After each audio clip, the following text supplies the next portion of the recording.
नमस्ते, हाय, हेलो, कैसे हैं आप सब। चलिए कहानी शुरू करते हैं। जहाँ अविनाश और अमृता ऑफिस से बाहर निकलते हैं सर को गुड नाइट बोलकर और घर पहुंचते हैं। घर पहुंचने के रास्ते में अविनाश अमृता को बस घूरे जा रहा होता है, क्योंकि अमृता पूरे टाइम कुछ नहीं कहती है। वहाँ पे वो बातें ज़रूर करती है, लेकिन कार में वो कोई बात नहीं करती। अविनाश बहुत कंफ्यूज हो जाता है, क्योंकि पहले सोचता है कि वो शायद गुस्से में है, पर गुस्से में अगर होती तो ऑफिस में बात करती नहीं, लेकिन ऑफिस में तो अच्छे से बात कर रही थी, सर के साथ भी और मेरे साथ भी। पर अभी वो खामोश है। इस बात से वो बहुत परेशान हो जाता है, लेकिन वो फिर सोचता है कि क्यों ना खुद कोशिश किया जाए। तो अविनाश कहता है, अमृता, खाने के लिए शुक्रिया, सच में खाना बहुत टेस्टी था। अमृता कुछ नहीं कहती, खामोश रहती है। फिर घर उतरते ही सारा सामान अविनाश उठाता है और पैसे देकर अविनाश ऑटो वाले को बाय कहता है, गुड नाइट बोलता है। अमृता उसे देखती है और फिर घर के अंदर चली जाती है, जिसमें ऑटो वाला बोलता है, मैडम आज गुस्से में है। लगता तो है।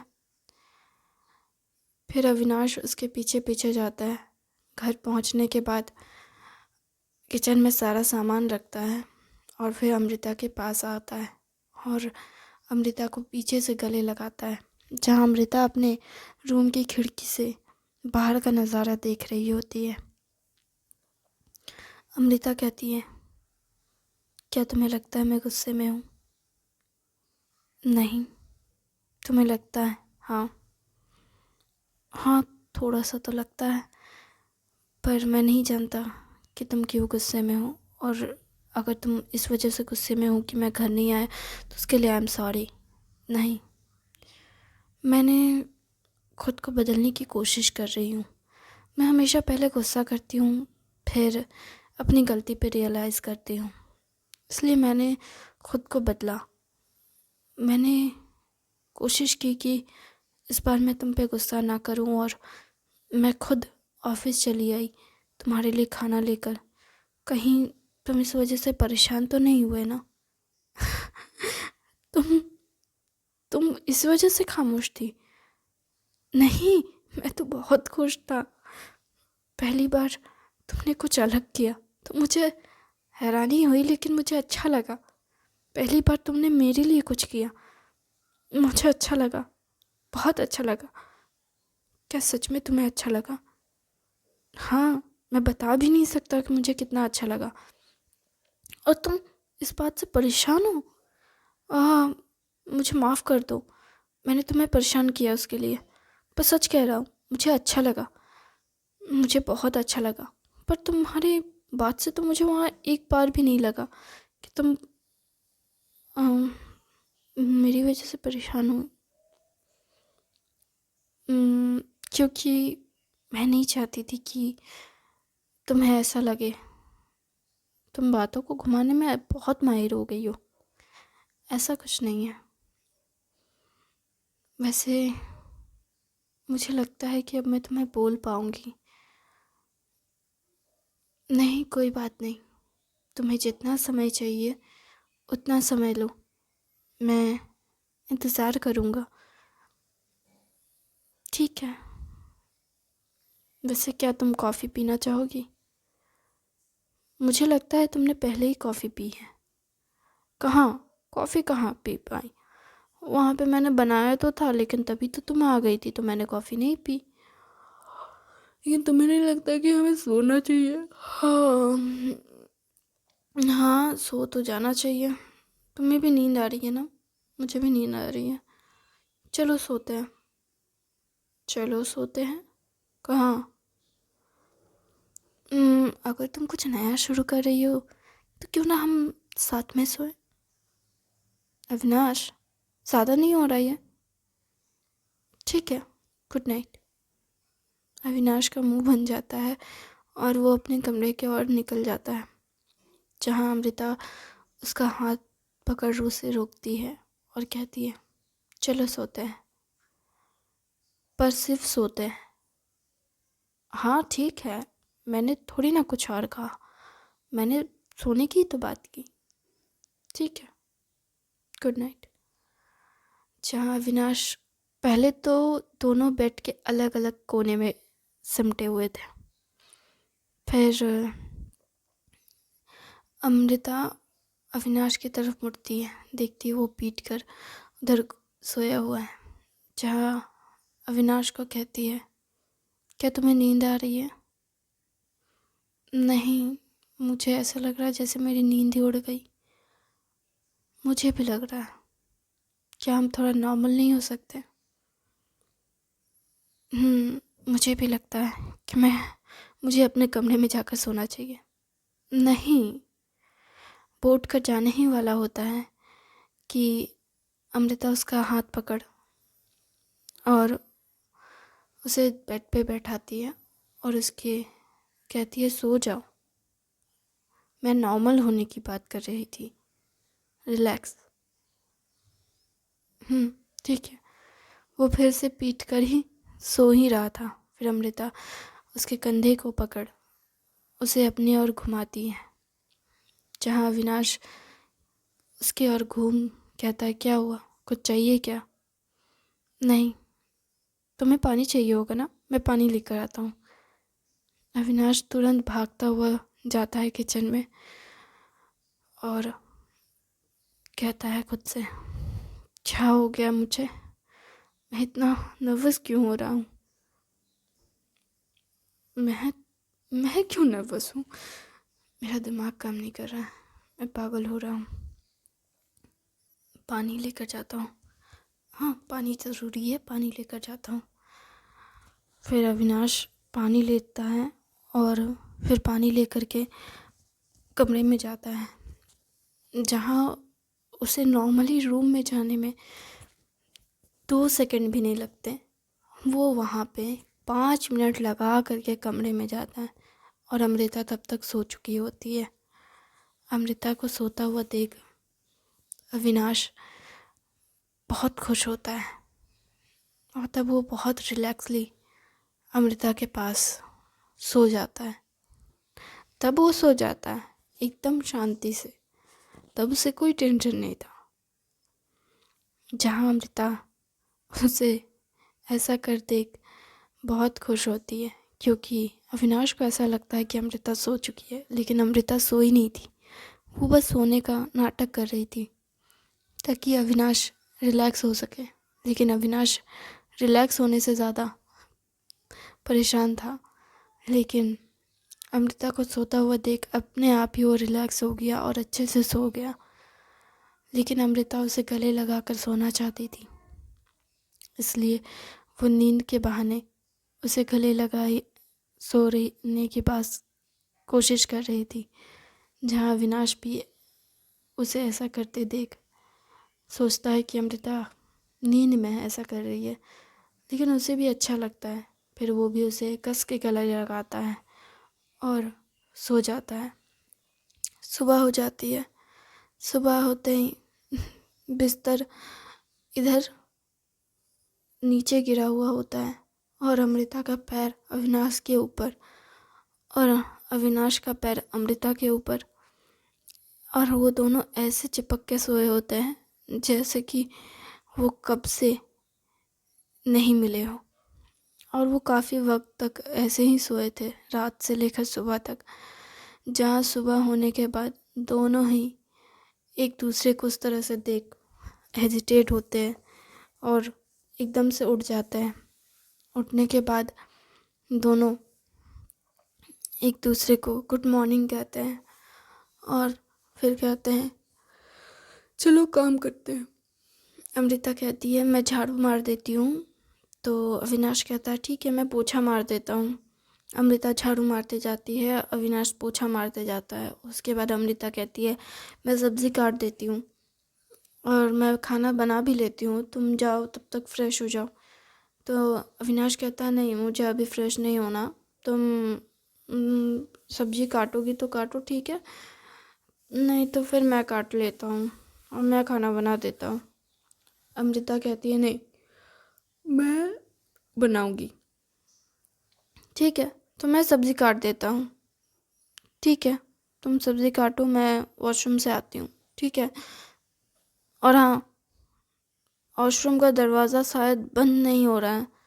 मैं कल रात में गया था, लेकिन वो वॉशरूम का दरवाज़ा ठीक से लॉक नहीं होता है। तुम रात में गए थे, मुझे लगा था तुम रात भर वैसे ही थे। नहीं, मैं एक बार मेरी नींद खुली थी तो मैं गया था। अच्छा, ठीक है। अमृता कहती है कि ये रात में वॉशरूम गया था और फिर भी उसके बावजूद भी ये वैसे ही सोया। कमाल है। वो लेकिन खुश भी हो रही थी इस बात को सोचकर कि अविनाश इस सब के बावजूद भी उसके साथ वैसे ही था जैसे कुछ हुआ ही ना। और वो इस बात से बहुत खुश हो रही थी। फिर वो वॉशरूम जाती है। वॉशरूम से जैसे ही वो आती है, वो वॉशरूम के दरवाजे को सच में चेक करने लगती है कि ये लॉक हो रहा है या नहीं। तो देखती है कि ये लॉक सच में ठीक से नहीं हो रहा है। तब वो कहती है अविनाश से, अविनाश तो किसी प्लम्बर को बुला देते हैं ना। तो अविनाश कहता है नहीं, अभी नहीं, क्योंकि अभी तो हम लोग काम कर रहे हैं, तो आज तो नहीं, लेकिन संडे के दिन बुला लेते हैं। ठीक है, जैसा तुम कहो, लेकिन मुझे लगता है कि इसे बनाने की ज़्यादा ज़रूरत है। नहीं, कोई दिक्कत नहीं है, संडे आने में वैसे टाइम है, लेकिन एक काम किया जा सकता है। क्या? हम्म, एक काम करना, जब भी तुम वहाँ जाओगी वॉशरूम, तो अपनी चप्पल बाहर रख देना, तो मुझे पता चल जाएगा कि तुम अंदर हो। अच्छा, ठीक है, मैं रख दूँगी। और तुम जाओगे तो मैं भी वही करूँगा। ठीक है, ठीक है, हम ऐसा ही करते हैं। वैसे अगर हमें इसकी आदत पड़ जाएगी तो हम कभी प्लम्बर को नहीं बुलाएंगे क्या? तुम ऐसा क्यों पूछ रही हो? बस मैंने पूछा, ऐसे दिमाग में आया है इसलिए। वैसे अगर हमें आदत पड़ गई तो कोई दिक्कत नहीं है, मुझे तो कोई दिक्कत नहीं है। फालतू में पैसे क्यों खर्च करने? इससे काम बन जाएगा तो इसी से काम करवा लेते हैं, इसी से काम चल जाएगा। ठीक है, फ़िलहाल तो अभी इससे काम कर लेते हैं, बाकी संडे को प्लम्बर बुला लेंगे। जो हुक्म। वैसे क्या, कौन सी सब्ज़ी काटी है तुमने? मैंने तो फ़िलहाल बैगन काट दिया है। ये बैगन का कैसा ढांचा है? ये गोल गोल क्यों काटा है? वो मुझे तले हुए बैगन खाने हैं। अच्छा, बैगन भाजा। हम्म, तुम्हें पसंद है? हाँ, मुझे भी, पर मुझे लगा तुम्हें ये पसंद नहीं होगा। तुमने कभी बनाए थे? नहीं, मतलब तुम बैगन को देखकर चिढ़ जाती थी, तो इसलिए। तब तो तुम्हें इसे काटना नहीं चाहिए था, पर मुझे लगा मैं अपने लिए। तुम इतना सोचते क्यों हो, हाँ? अपने शौक से भी कुछ बना लिया करो।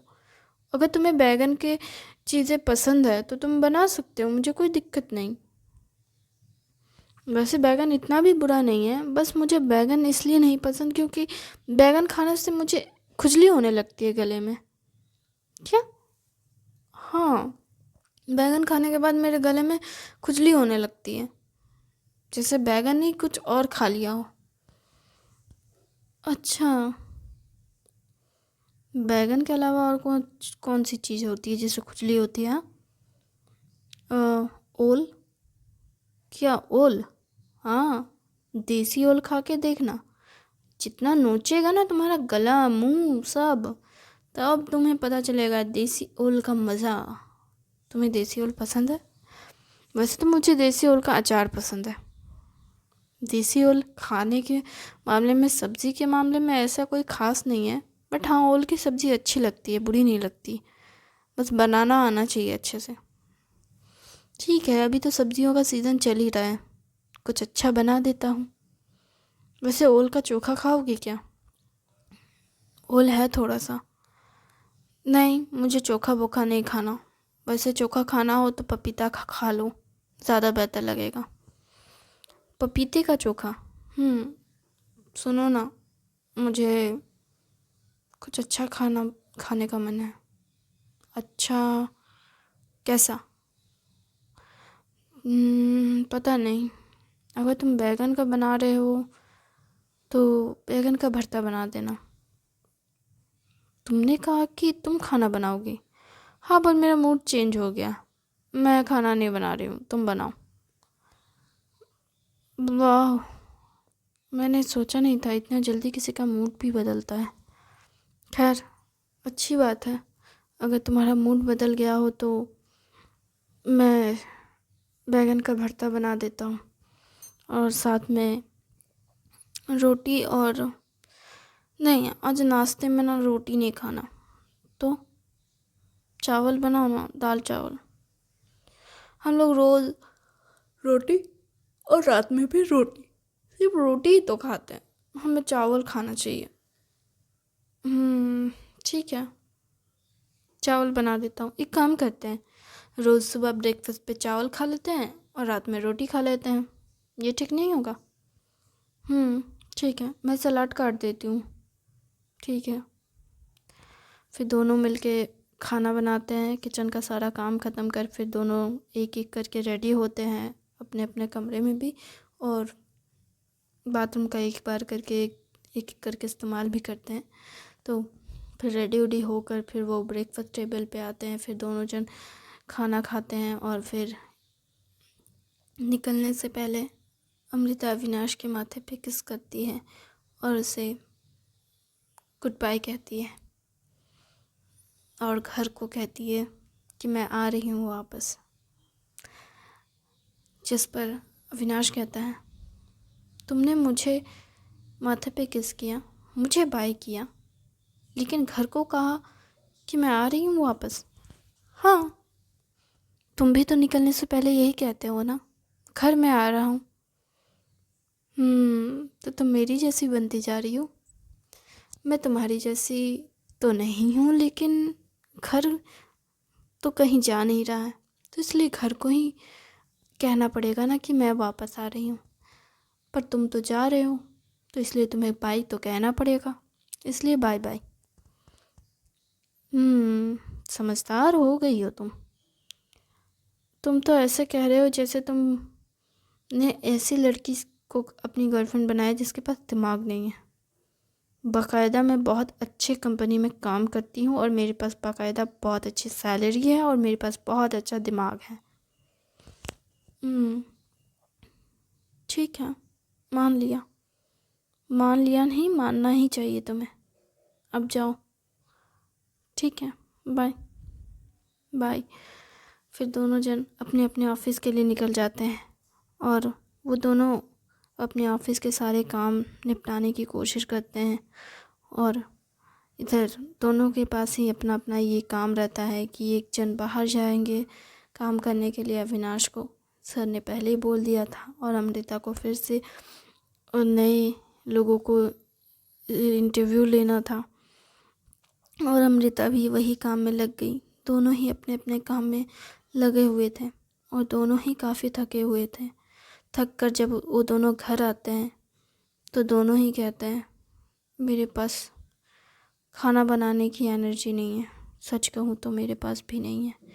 आज इतने धक्के खाए हैं कि मेरा दिमाग काम नहीं कर रहा।